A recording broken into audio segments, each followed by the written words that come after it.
अस्सलाम वालेकुम नाज़रीन, प्रोग्राम में खुशामदीद। मुल्तान के अंदर होने वाले बाई इलेक्शंस के हालात आपके सामने हैं। इसका मुकम्मल और जामे तज्जिया अगर कोई और बड़ी खबर न बनी हम आपके सामने कल पेश करेंगे, लेकिन इसके ऊपर नज़र हमारी यकीनन है। इस दौरान इसके बराबर और पाकिस्तान के अंदर बनने वाली खबरों के हवाले से एक चलती हुई डिबेट के ऊपर आज हम दोबारा फोकस करना चाहते हैं। वो ये कि जो कुछ हम टेलीविज़न स्क्रीन्स के ज़रिए और अखबारात के ज़रिए नाजरीन को, सामईन को और पढ़ने वालों को दिखा रहे हैं, क्या वाक़तन वो खबरियत के इम्तिहान के ऊपर पूरी उतरती है? वो मयार है ख़बर बनाने का जिसकी वजह से हम लोगों को वो कंटेंट दिखा रहे हैं जो दिखा रहे हैं?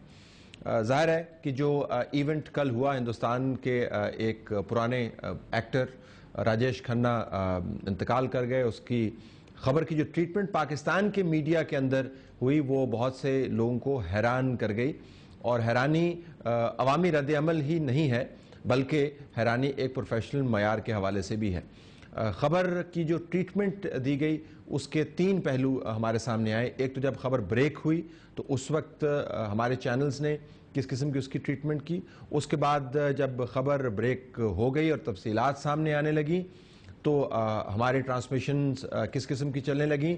और फिर जब उसके लाशे को नज़र आतिश किया गया, जो उनकी एक मजहबी रस्म है, उसकी खबर और उसकी जो ट्रांसमिशन है वो किस तरीके से चली। अखबारात के अंदर इसके ऊपर क्या कमेंट्स आए और तमाम खबर को पिछले 24 घंटे के अंदर ट्रीट किस तरीके से किया गया। ये मौजू अहम सिर्फ इस वजह से नहीं है कि एक तसलसल है उस डिबेट का जिसके अंदर हिंदुस्तान की तरफ से आने वाला कंटेंट पाकिस्तान के अंदर बनने वाली खबर के ऊपर हावी होता चला जा रहा है।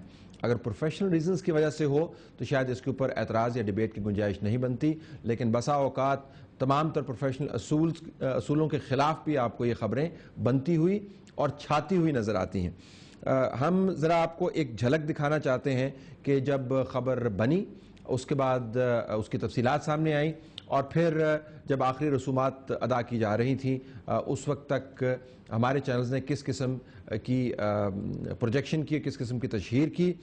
इस झलक के अंदर भी शायद आपको तशहीर का एक उनसर नज़र आए, लेकिन वो अनअवॉइडेबल है। उसके ज़रिए हम एक डिबेट को स्टार्ट करना चाहते हैं। हमारे कोलीग्स भी इस डिबेट के अंदर हिस्सा डालेंगे, उनसे भी बात करेंगे, कुछ अपना तज्जिया भी आपके सामने रखेंगे। हिंदुस्तान के अंदर एक पुराने एक्टर की मौत वाक़या होती है, पाकिस्तान का मीडिया उसके ऊपर क्या करता है?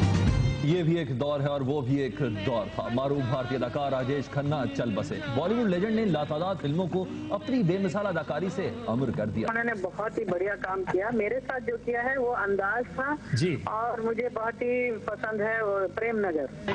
एक सफर है सुहाना, यहाँ कल क्या हो किसने जाना। राजेश खन्ना 1942 में अमृतसर में पैदा हुए। अपने फिल्मी कैरियर का आगाज 1966 में फिल्म आखिरी खत से किया।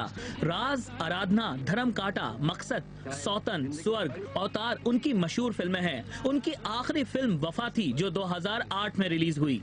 अदाकारी के साथ राजेश खन्ना फिल्म प्रोड्यूसर भी रहे और सियासत के मैदान में भी कदम रखा। बॉलीवुड के काका इस दुनिया से जाने के बाद भी लोगों के दिलों में जिंदा रहेंगे।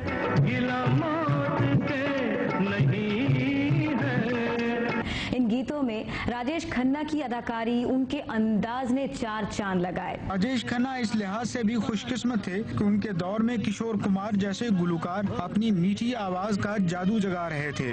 राजेश खन्ना की कामयाब फिल्मों में राज, अमर प्रेम, आराधना, आनंद, कटी पतंग, अवतार, दाग, आपकी कसम और नमक हराम शामिल हैं। लेजेंड अदाकार राजेश खन्ना के करियर में ऐसा भी मोड़ आया जब उन्होंने एक ही साल में तीन सुपरहिट फिल्में दी।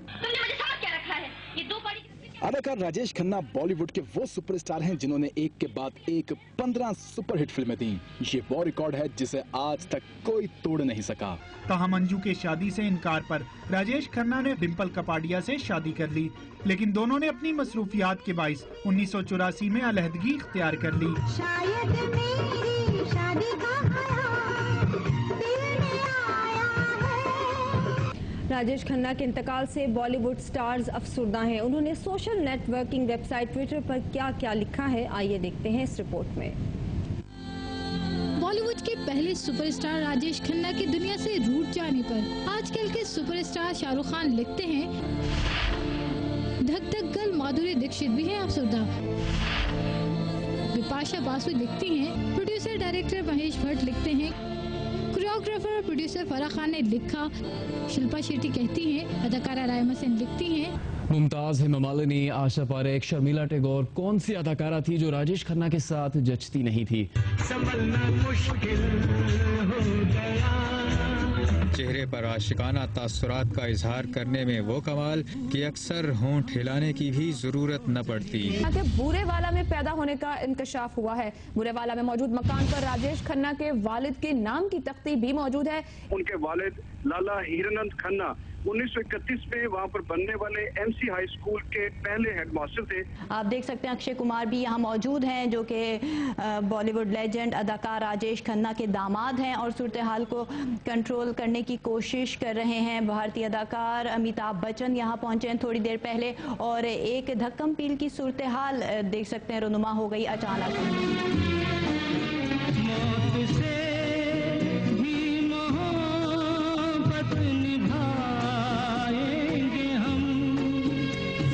बरसात के बावजूद राजेश खन्ना की आखिरी रस्मात के मौके पर उनके सैकड़ों मद्दाह मौजूद थे। राजेश खन्ना की चिता को फूलों से भरे एक ट्रक में रखकर शमशान घाट ले जाया गया। आपने देखा नाज़रीन, हिंदुस्तान के अंदर एक पुराने और अहम एक्टर की मौत वाक़या होती है। पाकिस्तान का मीडिया ज़िंदगी का कोई ऐसा पहलू नहीं है जिसको हाईलाइट नहीं किया गया। वो कहाँ पे पैदा हुआ, उसने किससे मोहब्बत की, किससे शादी की, किससे नफ़रत की, किसके साथ भागा, किसके साथ उठा बैठा, कितनी फिल्में हिट हुई, कितनी फिल्में हिट नहीं हुई, बाल कैसे बनाता था, हिंदुस्तान के एक्टर्स और एक्ट्रेसेस ने ट्विटर के ऊपर क्या क्या, यानी कोई ऐसा पहलू नहीं है जो ज़ेर गौर नहीं आया और रिपोर्टिंग की बुनियाद नहीं बना। क्या वाक़तन ये इतनी बड़ी खबर थी? क्या उस वक्त पाकिस्तान के अंदर कोई और मामलात नहीं थे? 3-4 इश्यूज़ हैं खबर बनने के हवाले से जो हम आपके सामने रखना चाहते हैं। पहला इशू तो ये है कि क्या वाक़तन इस खबर की अहमियत इतनी ही ज़्यादा थी जितनी हमने बयान की?